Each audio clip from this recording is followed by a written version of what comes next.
Hi hello welcome back to our channel. So మన ఛానల్లో ఈరోజు ఏంటంటే పులిహోర పులుసు ఎలా ప్రిపేర్ చేస్తారో చిన్న షార్ట్ రూపంలో చెప్తున్నాను. నేను చేసే పులిహోర పులుసు కొంచెం టేస్టీగా ఉంటుంది అండ్ సమ్ డిఫరెంట్గా ఉంటుంది. సో ఇందుకోసం నేను యూజ్ చేసే సీక్రెట్ ఇంగ్రీడియంట్స్ ఏంటో మీకు ఇప్పుడు చెప్తాను.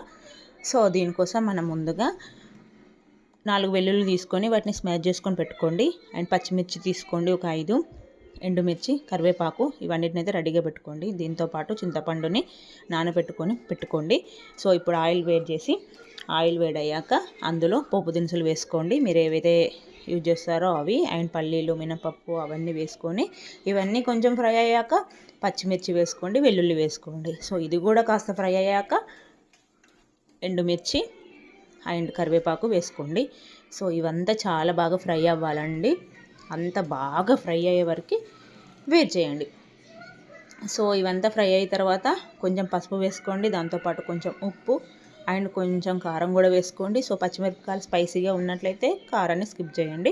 పచ్చిమిరపకాయలు స్పైసీగా లేకపోతే కొంచెం కారం యాడ్ చేసుకోవచ్చు. సో అది ఉప్పు కారం మీ రుచికి సరిపడినంత అండి, మీకు ఎంత నచ్చితే అంత. సో బాగా ఫ్రై అయిందని తెలిసిన తర్వాత మనం ముందుగా నానబెట్టుకున్న చింతపండు ఉంది కదా, అది గుజ్జునంతా తీసి రసం ఇందులో వేయాలండి. వేసిన తర్వాత సో మంచిగా కలపండి. అది బాగా చిక్కబడే వరకు కలపండి. ఒక 10 నిమిషాలు పడుతుందండి. 10 నిమిషాల వరకు అది బాగా చిక్కయ్యే వరకు చూడండి.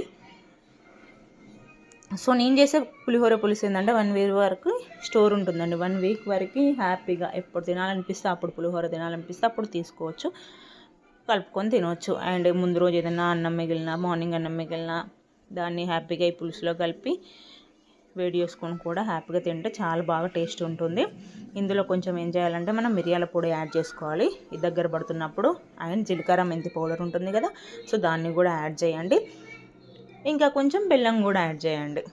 ఈ మూడింటిని యాడ్ చేసిన తర్వాత బాగా కలుపుతూ ఉండండి. చూసారు కదా, ఇలా చిక్కబడే వరకు కలపాలి.